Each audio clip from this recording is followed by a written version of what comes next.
وبالنسبة للضريبة على السيارة لا فيني ماشي ضروري تكون عندك، ولكن خاص تكون مؤداة.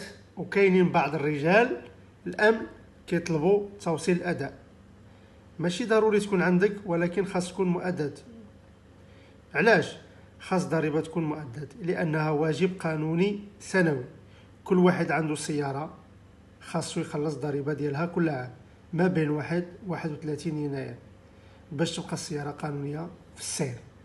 إلا ما خلصتيهاش راك مخالف، باش ما تراكمش عليك الدعائر. إلا تأخرت كيزيدوا عليك غرامات كل شهر تأخير.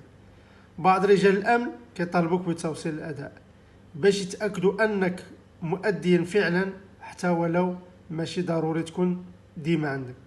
العواقب ديالها لما خلصتيش غرامة مالية، كلما تأخرت كلما زادت عليك المبلغ.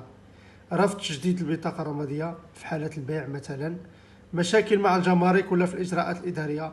السيارة تقدر تحجز في بعض الحالات القصوى، خصوصا إذا كانت السيارة مؤجلة ضرائب لسنين. الخلاصة، الضريبة على السيارة راه واجب سنوي، ماشي ضروري تكون عندك، ولكن خاص تكون مؤداة مخلصة باش ما تطيحش راسك في المشاكل.